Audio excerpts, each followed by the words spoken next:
বন্ধুরা দেখুন, আজকে আমরা ছাল ছাড়াচ্ছি। দেখুন 5খানা ছাল এনেছি, ভালোভাবে পরিষ্কার করে নেব। তো আজকে রান্না দেখাবো না, খালি পরিষ্কার করে ছাড়াবো। তো দেখুন এখানে আমি গরম জলে চুবিয়ে নিয়েছি অনেকগুলো। আচ্ছা,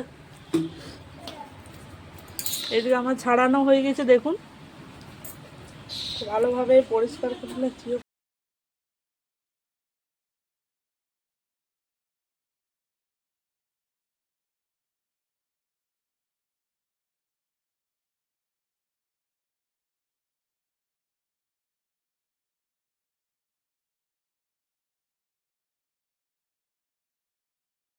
বন্ধুরা আমাদের ছাল ছাড়া হয়ে গেছে। দেখুন পরিষ্কার করে ধুয়ে নিচ্ছি।